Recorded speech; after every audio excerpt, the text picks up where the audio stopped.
2026년도 시각장애인 민주주의와 리더십 강의 2기 네 번째 강의를 시작하겠습니다. 오늘 강의는 손봉호 선생님 여러분들한테 이미 광고가 잘 되어 있고 우리 사회에서 가져야 할 윤리, 지켜야 할 윤리라는 제목으로 강의해 주십니다. 정치교육연구원 만들고 12년이 됐는데요. 창립할 때부터 지금까지 매년 강의를 해주셨고 여태까지는 기독교에 대한 강의를 해주셨는데 여러분들을 위해서 또 윤리에 대한 강의를 새로 해주십니다. 그러니까 여러분을 위한 프로그램, 맞춤형 강의라고 생각하시면 될 것 같고요. 우리 손 선생님 잠깐 소개드리자면요. 경주 출신이세요? 네, 경주 중고등학교 나오셨네요. 그리고 저보다 20살이시네. 그래서 1930년대생이십니다. 지금 노익자이십니다. 그리고 그 서울대학교 영문과를 나오셨어요. 영문과를 나오시고 그 다음에 미국의 그 웨스트민스터의 그 학교에 신학교에 가서 신학을 먼저 하시고 그 다음에 이제 네덜란드 자유대학에 가셔서 철학 박사를 하시고 미국을 하셔서 제일 처음에는 이제 외국어 대학교 교수를 하시다가 그 다음에 이제 서울대 사회교육과로 옮기셔서 평생을 계셨습니다. 그 외에도 또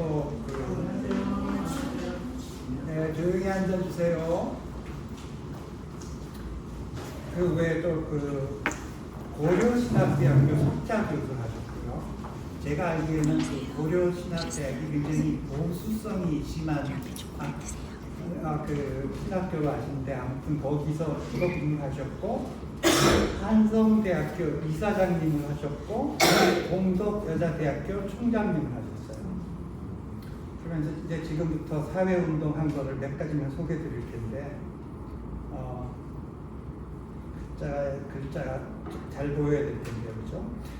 경제정의실천연합 공동대표 이렇게 하면 잘 안 들리실 수도 있는데 경실련 대표였어요. 네, 경실련 들어보셨죠? 네, 경실련 대표셨고 공명선거 실천 시민운동협의회 대표하셨고 서울시 공직자윤리위원장 또 지금 이걸 하셨어야 되는데 대검 감찰위원장 그러니까 그 검사들 감찰을 하셨어요. 그다음에 이사장 하신 이력들을 보면 세종 문화회관 이사장, 기아대책본부 이사장, 샘물 호스피스 이사장, 일가재단 이사장, 기독교 세계관 학술동역회 이사장, 남원국민운동본부 이사장 들어보셨죠? 남원국민운동본부. 그리고 현재는 이제 서울대학교 명예교수님이시고 국방부 중앙정동사상심사위원장 이게 뭔지는 저도 모르겠어요. 궁금하면 여쭤보세요. 이건 제가 좀 흥미있게 생각했는데 조선일보 윤리위원장 하신 일이 많으실 것 같아요. 그리고 또 현재 이사장은 장기력 기념사업회 이사장, 푸른 아시아 이사장, 이게 환경운동 단체인가요? 네, 푸른 아시아 이사장. 그리고 이제 저서 몇 가지만 설명해 드리자면요. 제가 이런 책들을 보면 제목을 보고 비전공자들이 무슨 소리 하는지 몰라요. 근데 선생님이 지으신 책들을 보면 대중이 이게 어떤 책이겠구나 하고 바로바로 이해가 되게 대중 프렌들리한 그 책들을 많이 지으셨는데요. Science and Person 이거는 이제 영문 서적인 것 같고요. 나는 누구인가 라는 책 지으셨고요. 윗물은 더러워도 라는 책을 지었어요. 윗물은 더러워도 아랫물이 깨끗할 수 있다는 소리인 것 같기도 하고요. 고통받는 인간이라는 책 지으셨고 오늘을 위한 철학, 잠깐 쉬었다가 답 없는 너에게, 피해자 중심의 윤리, 주변으로 밀려난 기독교, 쉽게 풀어쓴 세계관 특강 등의 책을 지고 있어요. 그러니까 내가 여러분한테 이번 기회를 놓치지 않고 강의 다 들으라고 그러시잖아요. 그 연세에도 불구하시고 우리 시각장애를 위해서 여기까지 와주신 선생님을 우리가 박수로 맞이합시다.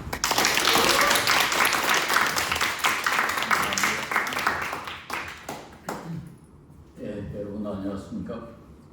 우리 김인미 교수가 민주주의와 종교에 대해서 강의를 하라고 부탁을 하셨는데 제가 그 전에 이 강의를 해보니까 종교와 그 민주주의의 그 관계 한 70년 전에 그러니까 내가 1962년에 미국으로 유학을 갔는데 그때 우리나라의 개인당 소득이 한 80%였다고 합니다. 세계에서 제일 가난한 나라에 속했는데 얼마 전에 그 영국에서 나오는 주간지 이코노미스트에 보니까 한국을 거지에서 주는 자, from beggar to donor 그런 표현을 썼어요. 이제까지 과거에는 거지였는데 이제는 다른 나라를 원조하는 나라가 됐다. 그래서 참 엄청나게 그 발전한 건 사실이고 제가 금년에 89살인데 그래도 이런 세상을 볼 수 있을 만큼 오래 산 것에 대해서 참 감사하게 생각합니다. 우리 내가도 조금 일찍이 돌아가신 분들 또 우리 부모님 세대는 좀 얼마나 비참하게 살다가 갔었는가 생각하니까 좀 미안하기도 합니다. 그래서 그동안에 우리가 한 소득이 한 400배 늘었다고 그래요. 그러니까 70년 전에 비해서 개인간 소득이 400배 늘었다고 합니다. 그리고 우리나라 해방됐을 때 그때 그 그때는 국민학교라고 그랬습니다. 선생님께 들었는데 한국이 민주주의를 가질 수 있다는 것은 기대하는 것은 한국으로부터 민주주의를 기대하는 것은 쓰레기통에서 장미꽃을 기대하는 것 같다. 그렇게 말했다고 우리 선생님이 말했어요. 그러니까 이 나라는 도저히 민주국가가 될 수 없다. 그렇게 예측했다고 그러는데 우리 민주주의가 뭐 그렇게 뛰어난 건 아닙니다만 그래도 아시아에서는 첫 번째 아니면 두 번째로 민주국가라고 이렇게 좀 알려져 있어요. 얼마 전까지는 우리가 아시아에서 제일 앞선 민주주의 국가라고 했는데 몇 년 전에 계엄령이 선포된 뒤부터 떨어져 버렸어요. 그래서 지금 우리가 대만하고 일본에 뒤지고 아시아에서 한 3등 정도 민주주의 국가로 됐습니다. 그런데 이렇게 상당히 발전을 했는데도 불구하고 문제는 뭔가 하니까 국민이 행복하지 않아요. 전 세계 어느 국민이 제일 어느 나라가 행복하냐 그걸 조사한 월드 해피니스 리포트라는 세계 행복 보고서가 있는데요. 2025년에 한국의 행복 지수는 세계에서 67번째. 그러니까 경제는 한 12권 혹은 12권이라고 그러는데 행복 지수는 67번째도 베트남이 45번째, 대만이 26번째, 중국이 65번째인데 우리나라가 중국보다 더 불행한 되어 있어요. 이상하지 않습니까?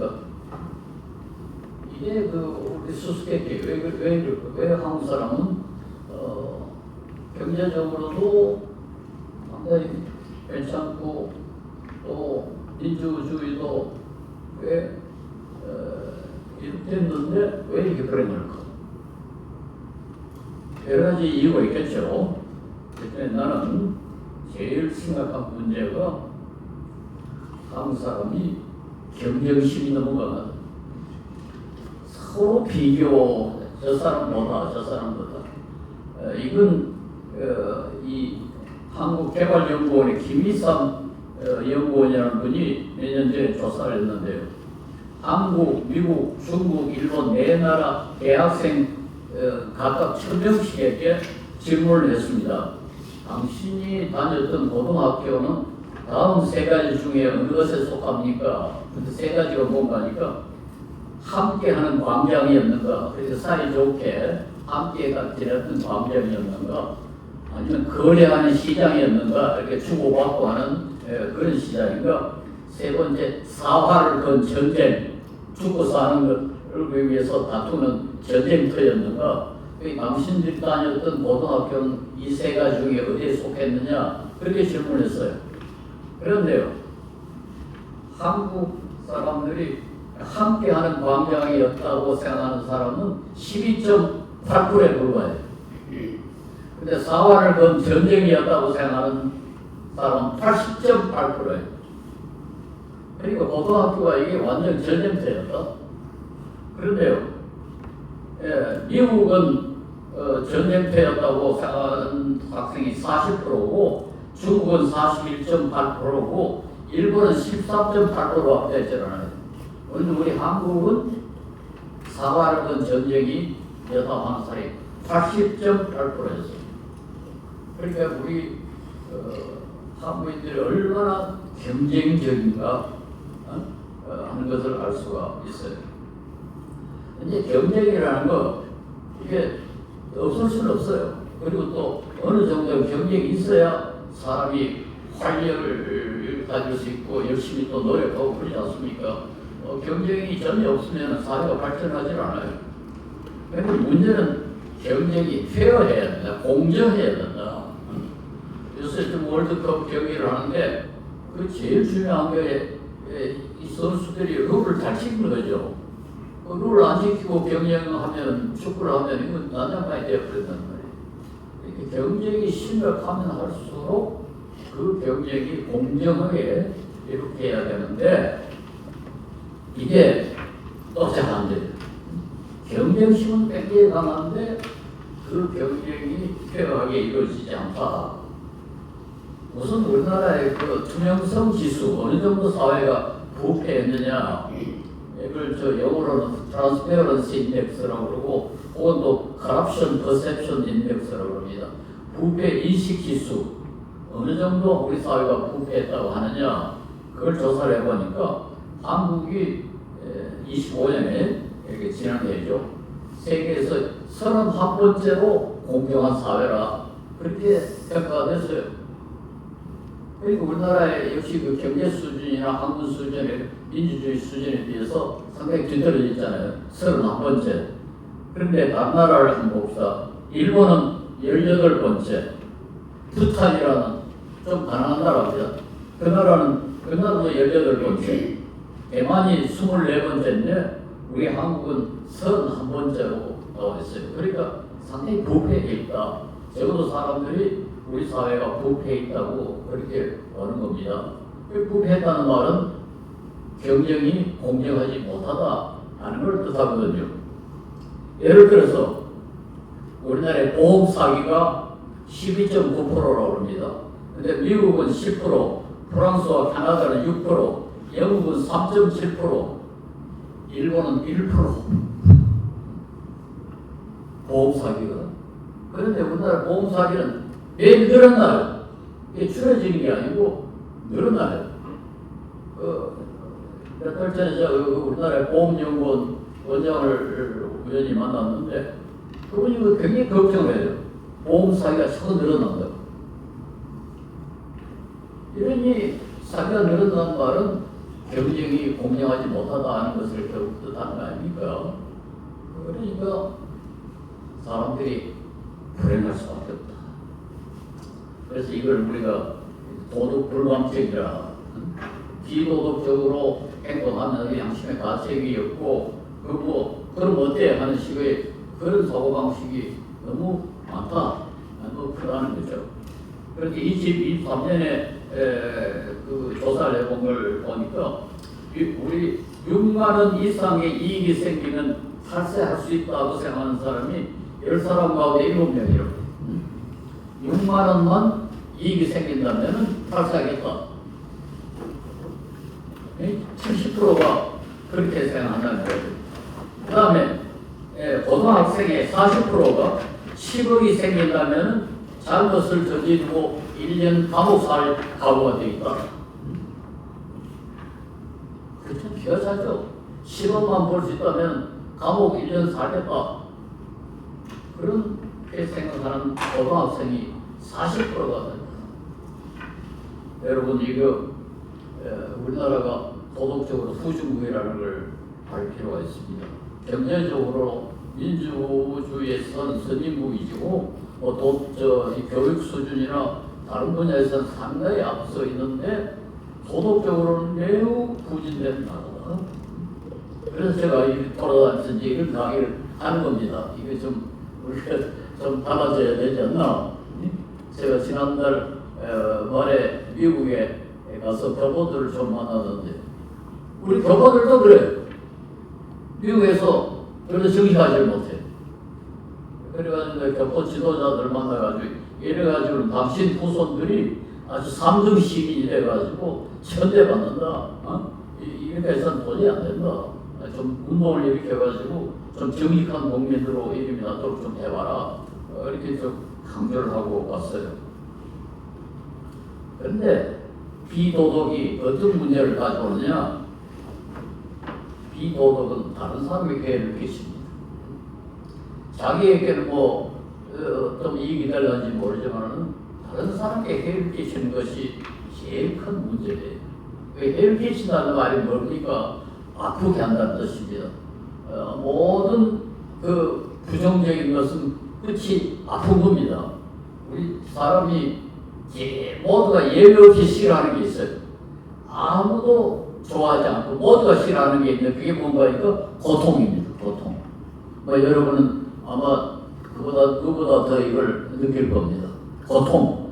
아무도 좋아하는 사람이 없습니다. 모두가 다 좋아하는 게 있습니다. 행복입니다. 그건 극단입니다.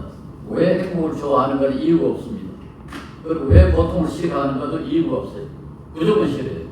고통은 무조건 싫어하고 행복은 무조건 좋아합니다. 그래서 파스칼이라는 철학자가 그렇게 이야기했다고 했어요. 사람이 쾌락을 추구하고 고통을 회피한다는 건 증명할 필요가 없다. 그리고 꼭 증명이 필요하냐? 모두가 다 재능적으로 아는 게 아니냐? 그렇게 주장했어요. 그래서 슈바이처 박사는 고통은 죽음보다 더 무서운 인류의 원수다. 죽음보다 더 무서운 거다. 그걸 어디서 알고 어디서 경험할 수 있는 거 아니까 안락사라는 거예요. 여러분 안락사 들어봤죠? 스스로 죽음을 택하는. 왜 안락사를 합니까? 너무 고통스러우니까. 그래서 죽음보다 고통이 더 싫은 겁니다. 그런데 이 고통은요, 행복하다가 계속되면 그 이상 행복하지 않아요. 배가 고플 때 먹으면은 아주 행복하죠. 근데 계속해서 행복하지 않아요. 배가 잡으면 그것을 끊어버려요. 근데 이 고통이라는 건요, 계속 고통스럽죠. 제가 아까 우리 김 교수님 소개했습니다. 제가 고통받는 인간이라는 책을 썼는데, 그 책을 쓰면서 조사를 해보니까 고통은 끝이 없어요.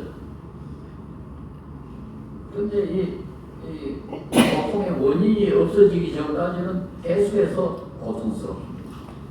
그런데 우리 인간에게 고통을 주는 것은 크게 나눠 두 가지입니다. 하나는 소위 자연악이라고 그럽니다. 그건 뭔가니까 자연적으로 가령 태풍이 불거나 지진이 일어나거나 날씨가 너무 덥거나 춥거나 이런 자연적인 이유에 의해서 받는 고통을 자연악이라고 합니다.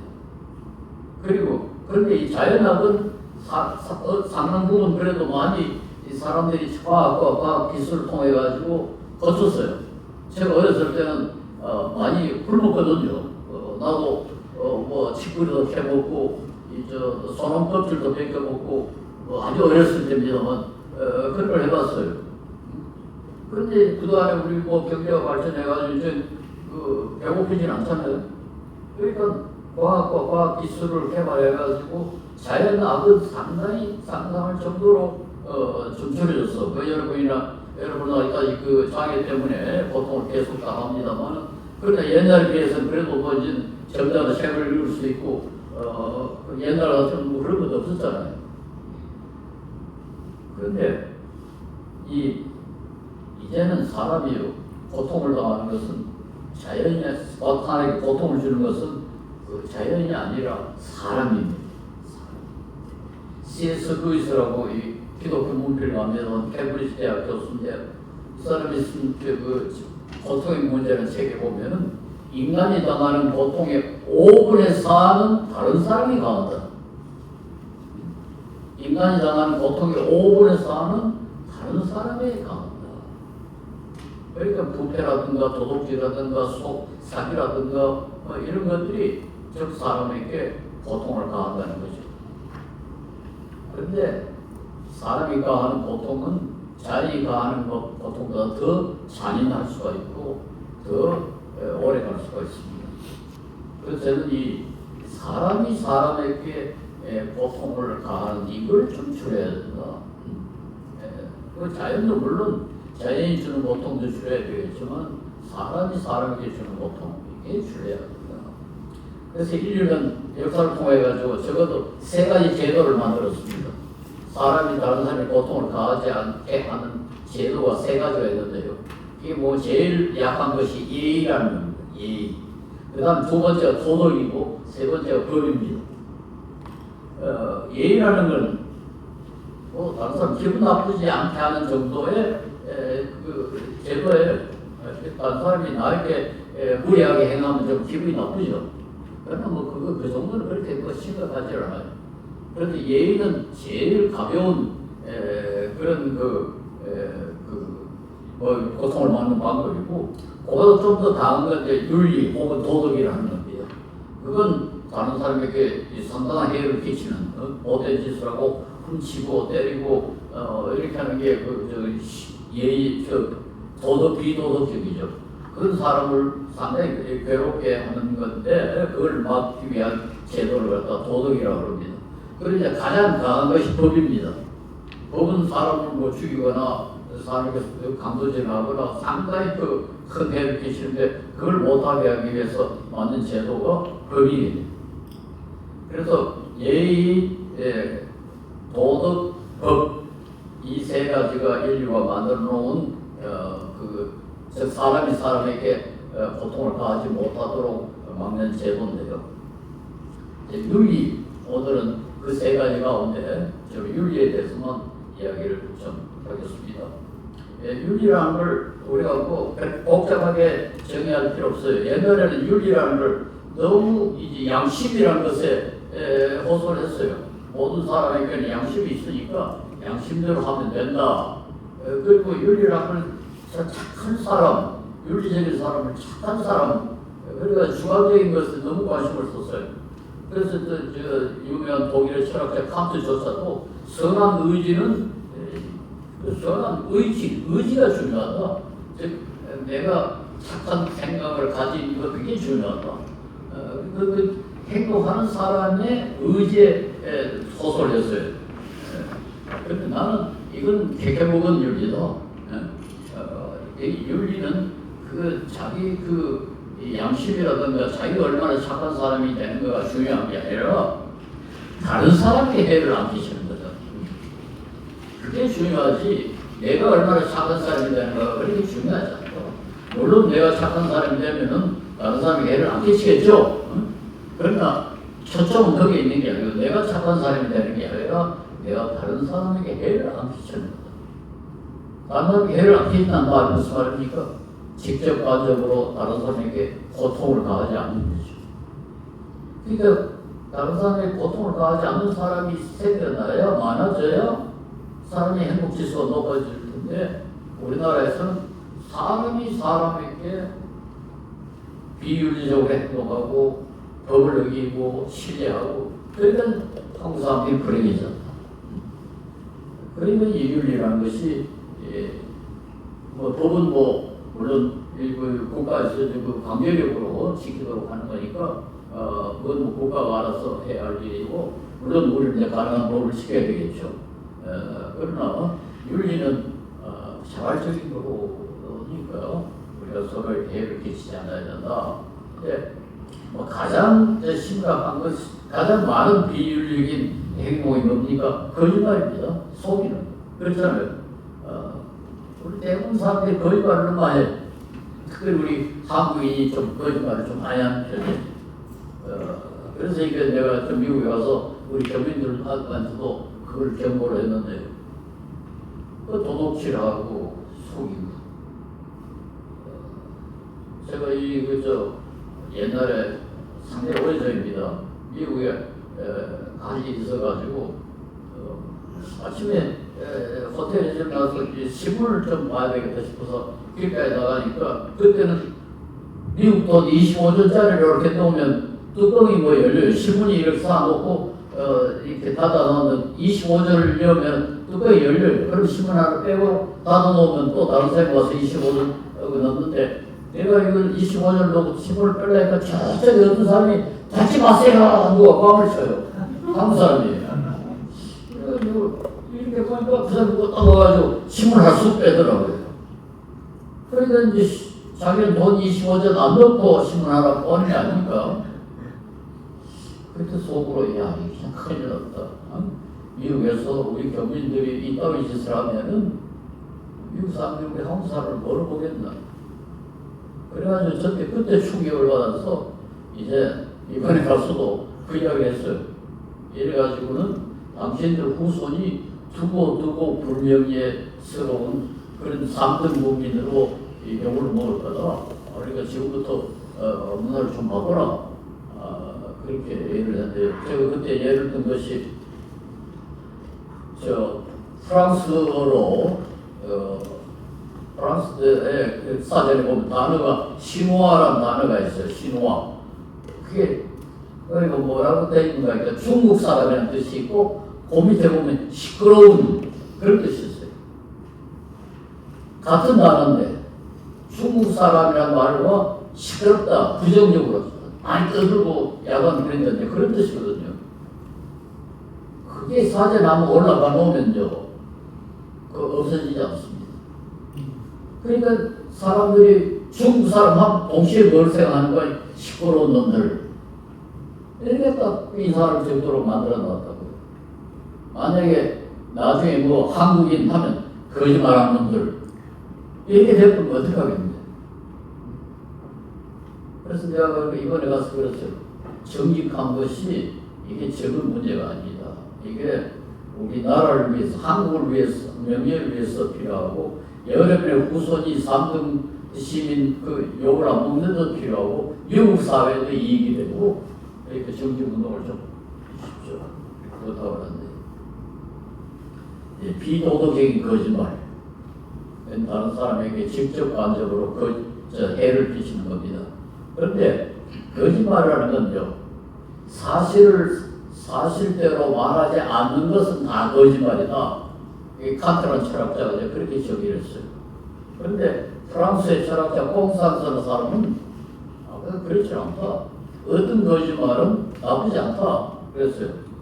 가령 아주 악한 사람이 착한 사람을 해코지 하려고 와가지고 그 착한 사람이 어디 숨어 있느냐 그러면 안 가르쳐 거짓말 해야 된다. 왜냐하면 그게 사실대로 말해버리면은 그 착한 사람이 그 고통을 당할 거 아니냐. 그러니까 그런 거는 거짓말이 아니다. 그렇게 서로 다퉜어요. 저도 사실은 콩상스 팬입니다. 거짓말이라는 거는 다른 사람에게 해가 되는 거짓말. 다른 사람에게 해가 되는 것만 거짓말이지 우리가 예의로 거짓말 많이 하거든요.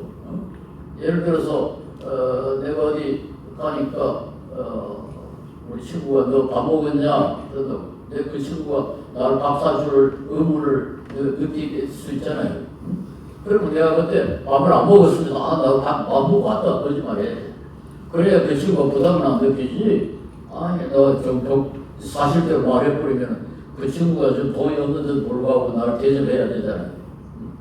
또 어떤 여성이 아주 새 옷을 탁 입고 나왔는데 내가 보니까 뭐 별로 예쁘잖아요. 그래서 뭐라 해야 됩니까? 아, 옷이 참 예쁘네요. 그러잖아요. 거짓말이죠, 거짓말.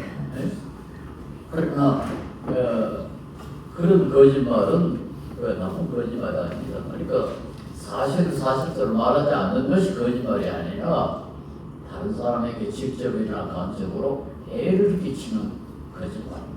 이게 사실 옛날부터 법률에는 그렇게 돼 있어요. 그러니까 거짓말이란 다른 사람에게 해가 되게 사실 아닌 것을 말하는 것이다. 그렇게 옛날에 나절로 아예 이렇게 정의가 되어 있는 걸 봤어요. 그래서 이 거짓말이라는 건 뭐 그걸 이제 그 연장이 이제 도덕질하는 거 그게 포함되어 있잖아요. 그래서 뇌물을 주고받고 하는 거 뭐 이런 것도 다 사실은 다 속이는 것에 들어가 있는데 이 뇌물에 대해서 뇌물이 뭐냐? 그 벌이라는 사람이 아주 재밌게 말했어요. 뇌물이라는 가난한 사람의 돈이 부자에게 직행하는 것이 뇌물이다. 뇌물이라는 건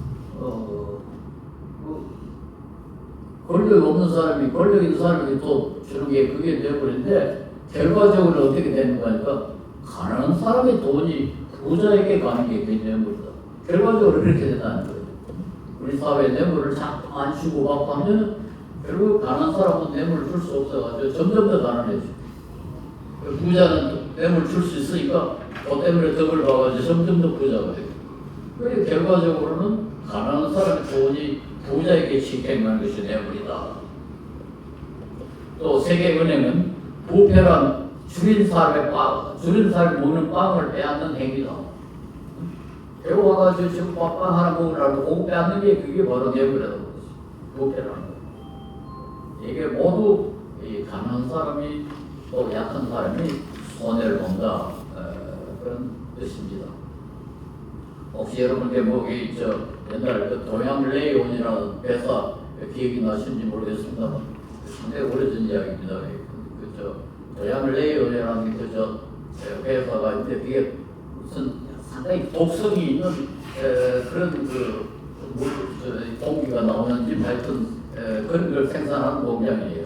그게 일본에서 이제 섬유 공장인데 거기에 일하는 사람들이 병이 걸려서 많이 죽었어요. 그러니까 일본이 경제가 좋아지니까 우리는 이런 회사가 필요 없다. 그래서 우리 한국 회사가 그 돈을 벌값을 주고 샀어요. 사가지고 이 서울 근방에 공장을 차려놨는데 한국에서 자꾸 사람이 좋은 거예요. 그래도 그때는 우리가 워낙 가난해놓으니까 뭐 이런 거라도 붙잡아야 된다 해가지고는 사람이 죽는데도 불구하고 공장 운영하다가 한국 경제가 늘어나니까 이거 필요 없다. 그래가지고 그게 또 중국으로 갔어요. 그때 중국이 또 아주 강했거든요. 중국에 가가지고 또 이제 가는 사람들이 또 공장에서 일하고 또 죽은 거예요. 나중에 소식 들어가 북한에 가 있대. 결국 어떻게 됩니까? 가는 사람 점점 더 고통을 당하는 이런 상황이 벌어지더라. 이 비도덕이라는 게 그저 나쁘다가 아니고 결과적으로는 약한 사람을 더 해롭게 하는 것이 거짓말이고 그게 비도덕이다. 이렇게 말할 수 있습니다. 그래서 우리가 우리 사회를 좀 정의롭게 한다. 정의롭게 한다는 말이 단순히 뭐 재판을 갖다 공개해 간다. 뭐 축구선 심판을 갖다 공개해 간다. 거기에 끝나는 게 아니고 우리 거짓말하는 것 결과적으로는 정의에 어긋나게 사람을 억울하게 하는 게 됩니다. 그래서 이 정의에 대해서 제일 먼저 이론적으로 따진 사람이 그 고대 그리스 철학자 아리스토텔레스인데 그 사람은 같은 병으로 같이 취급하는 것이 정의다 그랬어요. 갑과 을이 각각 8시간씩 일했는데 임금을 같이 주면 그 공정하죠. 정의롭죠.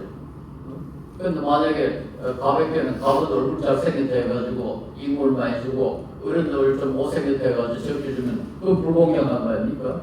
그러니까 아리스토텔레스가 말한 건 같은 건 같이 취급하고 다른 건 다르게 취급하는 것이 정의다 그랬어요. 그런데 미국의 이 철학자 가운데, 정치 철학자 가운데 존 롤스라는 분이 있는데요. 그분은 이 앞에 말한 아리스토텔레스의 그 원칙, 그걸 평등의 원칙이라고 그랬는데, 평등의 원칙 외에 차등의 원칙이라는 걸 하나 또 제시를 했어요. 차등의 원칙, difference principle. 그건 뭐라고 하니까 이렇게 번역을 했어요. 우리나라 그분이 최소 수혜자에게 최대 이익을 주는 것이 정의다 그랬어요. 최소 수혜자에게 최대 이익을 주는 것. 최소 수혜자라는 무슨 말입니까? 혜택을 제일 적게 받는 사람. 약자들이죠. 가난하거나 무슨 몸이 약하거나 혹은 뭐 여러 가지 뭐 장애가 있거나 여러 가지 약한 위치에 있는 사람에게 가장 많은 이익을 돌려가게 하면은 그 정의롭다는 거죠. 상당히 재미있는 이론이죠.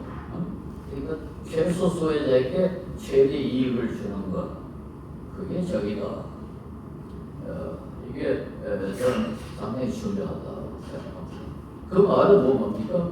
정의에 어긋난 것은 최소 수혜자, 혜택을 제일 적게 받는 사람에게 가장 많은 고통이 강한다. 이 공정이라는 건 결국 최소 수혜자, 제일 불리한 위치에 있는 사람이 그 보호를 받고 이익을 보는 것이 그 정의다. 이렇게 말할 수가 있는 거죠. 혹시 여기 뭐 기독교인이 계신지 모르겠습니다만 성경에 보면은 아주 특이한 그 구절이 있어요. 어떤 사람이 포도원을 가지고 있었는데 그 일꾼을 고용을 해요. 아침에 나가서 일꾼을 고용을 하고 몇 사람을 써요. 그런데 보니까 포도원이니까 일할 게 더 많거든요. 그러니까 몇 시간 후에 또 나가서 또 사람을 두고 해요. 그리고 또 오후에 또 한 분. 그리고 마지막에 거의 뭐 이제 일 끝날 때쯤 또 나가서 사람을 고용을 해요. 그런데 일 끝난 뒤에 임금을 주는데 똑같이 줘버린 거예요.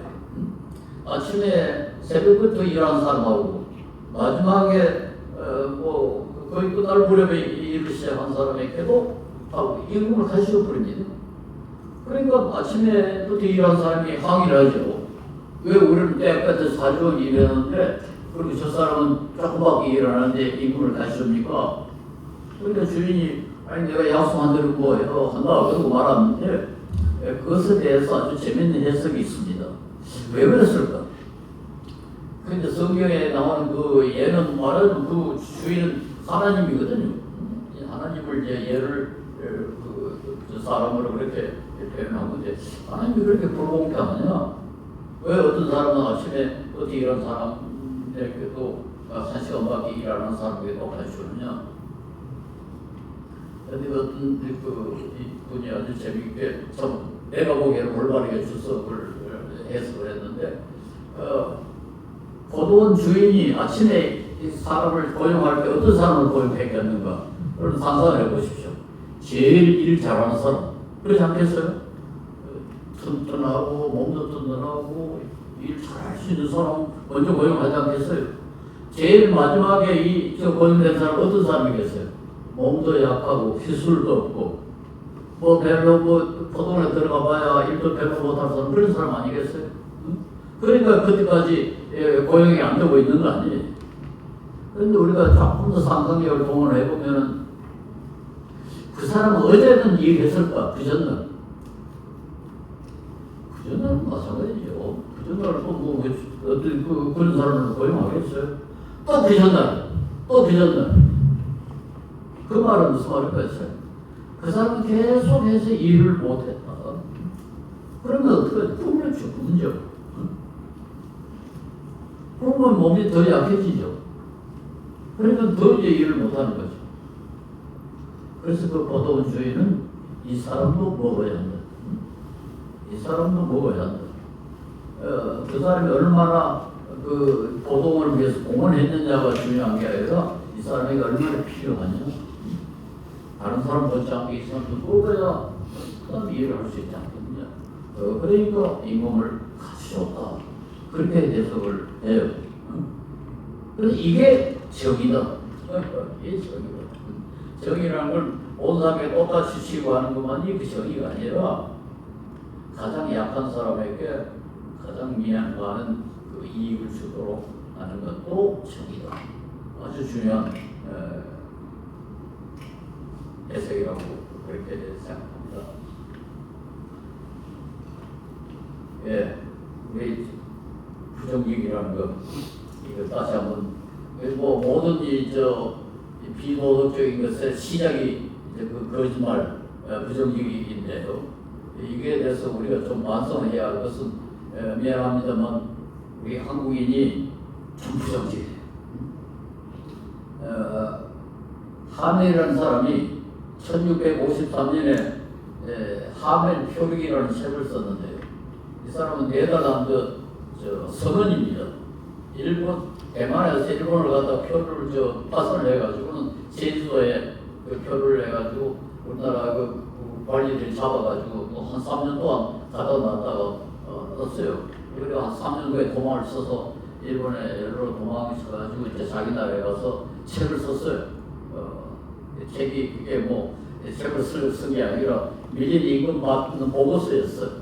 어쨌든 그 하멜 표류기라는 책을 썼는데 거기에 이런 구절이 있습니다.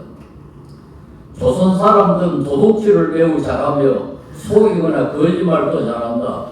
그래서 조선 사람들은 신뢰할 수가 없다. 이런 구절이 있어요. 내가 4살 나이에서 유학을 했기 때문에 좀 관심이 많아가지고 그 책을 열심히 읽었습니다. 조선 사람들은 그 도둑질을 매우 잘하며 속이거나 거짓말도 잘한다. 그래서 조선 사람들은 신뢰할 수 없다. 이거 우리 알아야 됩니다. 우리 문화가 이런 그 약점을 가지고 있다는 것을 알아야 고치지요. 물론 이제 최근에 많이 좋아졌습니다. 뭐 요즘 왜 지하철에 핸드폰이나 남자 누구 아무도 가져가지 않고 그다음 그대로 찾을 수 있다. 그러잖아요. 커피숍에서 무슨 핸드폰 나누고 어디 갔다 오니까 그대로 있더라. 그래가지고 한국 사람은 아주 정직하다. 요즘 그런 소리들 하거든요. 그러니까 많이 좋아진 건 사실이에요. 그런데도 불구하고 아까도 내가 처음 이야기한 것처럼 보고한 것처럼 아직은 많이 부족합니다. 그래서 이걸 우리가 우리가 원래 이런 약점을 가지고 있다는 것을 알 필요가 있습니다. 도산 안창호 선생, 우리나라에서 그래도 가장 뛰어난 애국자라고 나는 보는데 이번에 LA 가보니까 도산 안창호 메모리얼 어떤 타이틀이 길 이름이 붙어 있어요. LA 큰 도시에 길 이름에 도산 안창호 메모리얼 발전이 뭔지 하여튼 그게 붙어 있어요. 그 정도로 미국 사람들이 존경하는 그런 분입니다. 그분이 이렇게 말한 게 있습니다. 거짓이여, 너는 내 나라를 죽인 원수로구나. 군부의 원수는 불공대천이라 하였으니 내 평생에 죽어도 거짓말을 아니하리라. 도산 안창호 선생은 우리나라가 일본에 진 것은 일본의 식민지가 된 것은 거짓말 때문이라고 했어요. 우리 국민이 부정직했기 때문에 나라가 약해져가지고 결국 일본 식민지가 된다. 그래서 그거는 임금과 아버지의 원수라고 그랬습니다. 군부의 원수. 거짓말이 나라를 빼앗아갔으니까 임금과 아버지의 원수다. 그런데 임금과 아버지의 원수는 같은 아들 밑에서 살 수가 없다. 불공대천이라. 그래서 내 평생에 죽어도 거짓말을 아니하리라. 도산 안창호 선생은 미국에 갔어도 얼마나 정직했는지요. 미국 사람이 다 보고 그랬어요. 그러니까 지금도 LA 가면 도산 안창호 메모리얼 포스트 오피스, 우체국도 있고, 도산 안창호 스트리트도 있고, 또 도산 안창호 동상도 있어요. 리버사이드라는 도시에 가면은 안창호 동상이 도시 한가운데 있어요. 그만큼 미국 사람들이 존경을. 근데 그분이 얼마나 우리 민족의 부정직에 대해서 한이 맺혔기에 이렇게 했겠습니까? 군부의 원수라고, 임금과 아버지의 원수라고. 우리는 이제 이게요. 왜 이렇게 됐느냐? 뭐 여러 가지 이유가 있겠죠. 뭐 워낙 가난했으니까 그렇고 외세 침략 때문에 그렇고. 근데요, 내가 다른 종교를 이야기해서 미안합니다만 유교의 뭐 성경이라고 할 수 있는 문화에 보면은 이런 구절이 있어요. 역공이라는 사람, 석공이라는 사람이 한해 시방 말하는 봉건 군주인데 그 사람이 공자한테 이렇게 이야기했어요. 우리 영내에 정직한 사람이 있는데 아버지가 양을 훔쳤는데 아들이 관청에 신고했습니다. 우리 보면 참 정직하더라. 아버지가 양을 훔치니까 자식이 와서 고발했습니다. 그래서 공자가 뭐라고 말하는 거니까 우리 고을의 정직은 그와는 다르다. 아버지가 한 일을 자식이 숨겨주고 자식이 한 일을 아비가 숨겨준다. 정직이란 그런 것이 있다. 공자가 그렇게 대답을 했어요. 당신나라는 아비가 양을 훔치면은 자식이 고발하는데 우리나라는 애비가 양을 훔치면 자식이 숨겨주고 자식이 양을 훔치면 애비가 숨겨준다. 그게 진짜 정직이다. 공자가 그렇게 말했어요. 그래서 이거에 대해서 이제 이거 학자들은 다르게 설명합니다. 아버지와 아들과의 관계에 구하는 것이 다른 데는 그걸 적용할 수 없다. 이제 그렇게 하긴 합니다만은 아버지와 아들 사이에는 소멸됩니다. 말하자면 자식을 아들을 위해서는 애비가 거짓말해도 괜찮고 애비를 위해서는 자식이 거짓말해도 괜찮다. 그런 식으로 유교가 가르쳤어요. 이것도 한 가지 원인이 아닌가 싶어요. 그리고 사회가 부정직하면은 그 사회 구성원들이 자기 자신도 모르게 부정직해진다. 그런 조사를 한 일이 있어요. 바넌이라는 인도 경제학자인데 2019년에 노벨 경제학상을 받았습니다. 이분이 쓴 책이 하나 있는데 그 부부가 Good Economics for Hard Times, 어려운 시대 좋은 경제 이런 책을 썼는데 거기에 이런 것이 소개가 되어 있어요. 이 사람들이 무슨 게임을 개발해가지고 게임이 이기면은 돈을 주는 현금을 주는 그런 게임을 개발했어요. 그런데 그 게임이 좀 쉽게 속일 수 있는 게임을 룰을 그렇게 만들었어요. 그러니까 이 게임을 가지고 여러 나라에 가서 이제 실험을 하는데 스위스에 가니까 스위스 사람들 보고 이 게임을 해보라고 그랬어요. 근데 스위스 사람한테 게임을 하라 때 뭐라고 하니까 당신이 은행이라고 생각해요. 당신이 은행의 직원이라고 상상을 하고 이 게임을 하라 그랬대요. 그러니까 엄청나게 속이 들어요. 은행 직원이라고 안 하면은 좀 덜 속이는데 은행 직원이라고 상상하고 게임을 하라고 그랬더니 많이 속이 들어가는 거예요. 왜냐하면 스위스에는요 은행인들은 도둑질 많이 한다고 알려졌어요. 세계 독재자들이 다 스위스 은행에 갖다 돈을 숨기고 그러잖아요. 그 스위스는 은행이 아주 평판이 낮아요. 그러니까 내가 은행원이다 그러면 아주 쉽게 거짓말을 해요. 참 이상하죠? 그러면 내가 시민운동하는 사람이다 그렇게 상상하고 게임을 해보라 그러니 훨씬 정직해지더라고요. 은행원이라고 생각하면 거짓말하고 시민운동하는 사람이라고 하면 거짓말하고 그 다음에는 공무원이라고 생각해라 이제 그렇게 해가지고 인도에 가서 당시 공무원이라고 생각해봐라 그랬더니 엄청나게 속이 들어요.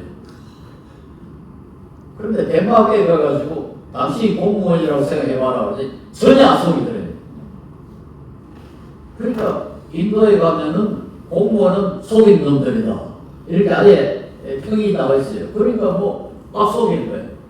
덴마크에는 공무원이라면 상당히 정직한 사람들로 알려져 있대요. 그러니까 자기가 공무원이라고 상상하면 훨씬 정직해진다. 이건 뭐를 뜻합니까?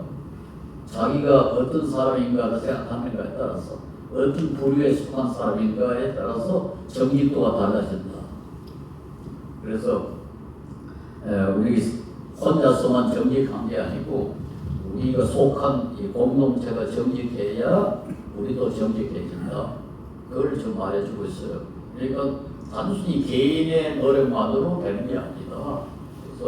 그래서 역시 또 개인이 먼저 정직해야 공동체도 정직해지지, 공동체 자체가 스스로 정직해지지는 않잖아요. 그러니까 그 어차피 시작은 개인이 해야 됩니다. 근데 그 개인이 정직한다 해서 자기만 정직해지는 게 아니라 주위 사람도 정직해진다.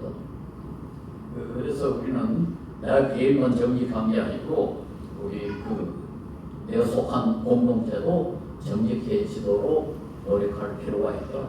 그럼 결과적으로 우리 모두가 더 정직해지고 결과적으로 우리 모두가 이익을 본다. 그렇지 않겠어? 서로 속이면 결과적으로 모두가 손해를 봅니다. 그런데 우리가 서로 정직하면은 결과적으로 우리 모두가 더 이익을 본다. 자, 그렇게 하려면은 어떻게 해야 되느냐? 별로 게 없죠. 욕심을 눌려야지. 욕심을 유혹이 생기는데도 불구하고 이건 안 된다. 그럼 도리밖에 없어요. 그래서 역시 개인이 좀 절제를 해. 절제란 말은 욕심을 억누르는 거죠. 욕심을 억누르고 참고 견디고 이걸 그리스인들은 아주 4대 미덕 가운데 하나라고 생각했어요. 그러니까 용기, 정의, 절제, 지혜 이 네 가지가 그 4대 미덕 가운데라고 그랬는데 절제라는 건 우리 감정도 조금 참고 욕심도 좀 참고 이렇게 억누르는 것을 뜻합니다. 그래서 이게 절제를 사실은 이 유교도 절제를 굉장히 강조를 해요. 이 명시보험이라는 책에 보니까 비인이면 불인이요, 불인이면 비인이라는 말이 있어요. 참지 못하면 인간이 아니고 인간이 아니면 참지 못한다. 참다는 건 뭡니까? 감정이나 욕심을 갖다가 억누르는 거죠. 도둑질하고 싶어도 참고, 거짓말하고 싶어도 참고 이렇게 하면 안 되지. 그래야 사람이지. 그걸 못하면 사람이 아니라 사실은 이제 짐승은 참지를 못하거든요. 짐승의 특징이 뭡니까? 짐승은 억제를 못합니다. 그래가지고 무슨 모이가 심으면 그걸 덕수 불지 여러분 저거 먹으면 될까 안 될까? 그러면 고기 낚시분들이 고기 못 낚을 거 아닙니까? 낚시분들이 고기를 낚을 수 있는 건 고기가 절제를 못하니까 결국은 낚시치는 거 아닙니까? 그래서 고대로부터 문명된 사회에서는 이 절제, 참는 욕심도 참고 감정도 좀 참고 그렇게 어려움을 견디는 그런 노력이 먼저 해야 된다 이렇게 생각합니다. 그래서 이 소유, 특별히 우리 현대인에게 문제가 되는 것이 돈에 대한 욕망. 그건 모든 인간에게 다 공통되는 특징이죠. 그래서 이걸 우리가 좀 절제를 할 수 있어야 한다. 그런데 미국의 스탠포드 대학에서 유명한 실험이 있습니다. 미셸 교수라는 분이 스탠포드 마시멜로우 익스페리먼트라는 유명한 실험을 했는데요. 유치원 아이들에게 마시멜로우라는 미국에 많은 과자가 있답니다. 난 어떤 건지 모르겠는데 아이들에게 마시멜로우를 이렇게 하나씩 나눠주고 요거를 안 먹고 15분 참으면 마시멜로우 하나 더 주겠다고 그랬어요. 그러니까 이제 어떤 아이들은 받아가지고 한 10분 참다가 도저히 못 참아가지고 먹어버리고 어떤 아이는 바짝 말다 먹어버리고 어떤 아이는 15분 참아가지고 하나를 더 받았어요. 근데 이 미셸 교수가 나중에 조사를 했어요. 몇 년 후에 조사를 해보니까 그걸 참고 15분 참고 한 마시멜로를 한 더 받은 아이들은 다 좋은 학교에 들어가가지고 다 좋은 학교에 들어가가지고 성공한 삶을 살더라. 그 시험 못 참아가지고 다 먹어보는 아이들은 거의 대부분 실패한 사람이 돼 있더라. 그런데 책이 나왔어요. 그러니까 우리가 이 절제라는 것이 아주 중요하구나 를 알 수가 있고, 그 펜실베니아 대학에서 비슷한 실험을 했습니다. 그런데 그 비슷한 그 실험을 로체스터 대학에서 2013년에 했는데 거기는 이제 방법을 좀 바꿨어요. 아이들 두 그룹을 만들어 가지고 똑같이 15분 참으면은 하나 더 주겠다 그렇게 했는데, 한 그룹에는 15분 참은 아이들 이렇게 마시멜로를 하나 더 주고, 한 그룹에 안 줘버려서 쏘겠어요. 15분 주겠다고 안 줬어요. 그러고는 몇 시간 후에 다시 실험을 한 거예요. 그래서 이번에도 15분 처음에 하나 더 주겠다 그랬더니 안 쏘은 그룹에서는 많이들 참아요. 그래가지고 처음에보다도 훨씬 더 많이 마시멜로를 받았고, 쏘은 그룹은 안 참는 거예요. 지난번에도 봐주더라. 그건 뭐를 말합니까? 사회가 정직해야 개인도 정직해. 그러니까 서로를 믿을 수 있으면 정직해지는데, 속이는 사람이 많아지면 결국 다른 사람도 결국 속인다. 그걸 뜻하죠. 결국 이 정직이라든가 도덕이라든가 이게 다 사실은 사회와 관계가 있습니다. 그런데 그 사회가 먼저 정직해지기를 바라는 것은 그건 비현실적이고, 결국 사회를 구성하고 있는 사람들이 먼저 시작을 해야 되는데, 누가 시작을 해야 되느냐? 역시 지혜 있는 사람이 이 절제할 수 있는 그런 사람이 시작을 해야 되겠죠. 그런데 결과적으로는 정직관계요 훨씬 이익입니다. 내가 이제 그 90세 거의 다 될 만큼 오래 살았잖아요. 그리고 우리 사회가 얼마나 부정직했는지 여러분 상상도 못할 겁니다. 내가 군대에 가니까요, 거짓말 하나도 안 못하고 중대장부터 2등병까지 도둑질 안 하면 한 놈도 없어요. 그런 세상이 우리나라에 있었어요. 그런데 우리 모두 다 그런 유혹을 받습니다. 그리고 다른 사람이 도둑질하면 같이 안 하기가 참 어려운 그런 상황입니다. 그런데도요, 링컨이 말하는 한두 사람을 한두 번 속일 수는 있지만은 모든 사람을 항상 속일 수는 없다. 그 유명한 말이에요. 그러니까 결과적으로는 정직한 게 자기에게도 이익이다. 우선은 손해보는 것 같지만은 결과적으로는 이익이다. 도덕이라는 것도 안 그렇습니다. 이게 뭐 도덕적이 되려면 아무도 좀 어떤 데는 손해도 보고 좀 어렵기도 하고 화도 나고 그렇죠. 결과적으로 자기에게도 이익이에요. 이번에 미국에 가가지고 어떤 그 한국 사업가를 만났는데, 이분이 처음에 미국 가가지고 그 시정부에서 그 일을 맡아가지고 했대요. 근데 자기 말로 그래요. 저를 속이고 거짓말도 하고 사기도 쳤대요. 그런데 어느 날 이 사람 이제 크리스찬인데, 이래서는 안 되지.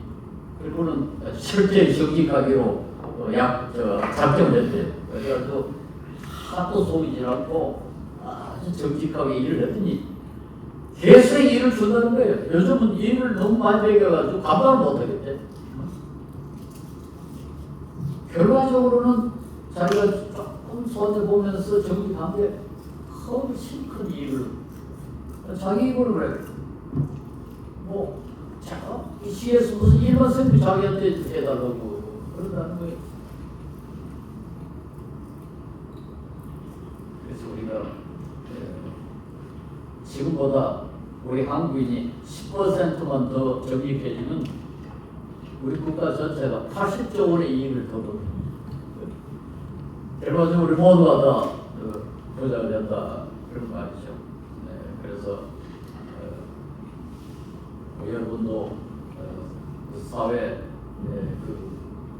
여러 가지 활동을 하실 수 있는 기회가 있으면 하여튼 무조건 정직해버리면 이게 뭔가 아니고 단순히 정직이 아니라 다른 사람의 해가 되는 거짓말 절대 아닙니다. 다른 사람의 해가 되는 일은 하나를 하고 내가 조금 손해보는 게 없습니다. 내가 뭐 엄청나게 손해보면 힘들지만은 조금 손해보고 또 참고 그러면요 결과적으로는 이익이 됩니다. 여러분 자신만 이익이 되는 게 아니고 여러분의 그 가족 또 여러분 자녀들 여러분이 속한 공동체가 다 이익을 한다 그렇게 봅니다. 그래서 하나 그 행동할 때마다 지켜야 할 원칙이 이제 이걸 황금률이라고 그러는데 황금률이라는 말은 그 성경에 나오는 구절이 있습니다. 남에게 대접을 받고자 하는 대로 남을 대접하라. 그게 무슨 말인가니까 다른 사람이 나에게 이렇게 해주기를 바라는 그대로 다른 사람이 해라. 그게 황금률이에요. 다른 사람이 나에게 정직해 주기를 바라면은 네가 먼저 정직해라. 그게 황금률이에요. 또 공자는 논에 이걸 다르게 표현해서 기소불욕을 물시어인하라. 내가 원하지 않은 일을 다른 사람이 하도록 하지 마라. 내가 원하지 않은 일을 다른 사람이 싫어한다. 그러니까 내가 하기 싫은 일은 다른 사람으로 하도록 하지 마라. 똑같은 거예요, 사실. 그래서 공자는 소극적으로 표현했고 성경은 적극적으로 표현했었던 같은 말입니다. 내가 다른 사람이 나에게 이렇게 대해 주기를 바라면 네가 먼저 그렇게 해라. 다른 사람이 나에게 정직하기를 바라면 네가 먼저 정직해라. 그 공자는 네가 속는 것을 원치 않는다면 속이지 마라. 그 말이죠. 그 원칙만 지켜도 여러분 도덕적이 될 수 있습니다. 간단합니다. 내가 이걸 하면은 다른 사람이 손해를 볼까 말할 그게 아니고 다른 사람이 나한테 이렇게 해주길 잘하면 내가 원하는가. 다른 사람이 좀 거짓말 좀 하고 싶은데 저 사람이 나한테 이렇게 거짓말을 못할까. 내가 싫어하지. 그런 거 안 하는 거예요. 그게 뭐 가능합니다. 그런데 이걸 잘 못 지킨다 그래요. 또 예수의 하바드에 이런 것에 대해서 책을 쓴 분이 있는데 보니까 머리가 상당히 좋아요. 황금률을 지킬 수 있다. 지식 수준이 상당히 높아야 황금률을 지킬 수 있다. 그러는데 우리 한국인들은 뭐 지식 수준이 상당히 높으니까 별로 어렵지 않을 거라고 생각합니다. 단단합니다. 또 좀 이게 내가 해야 될까 말아야 될까 그런 있을 때는 다른 사람이 나에게 이렇게 했을 때 어떨까? 내가 별로 기분이 좋지 않을 때 그럼 안 아플 거예요. 그 원칙만 가지고 우리의 살면 실수하지 않습니다. 그리고 결과적으로는 여러분 자신에게 이익이 되고 우리 사회 모두에게 이익이 될 것입니다. 예, 이것을 마치죠.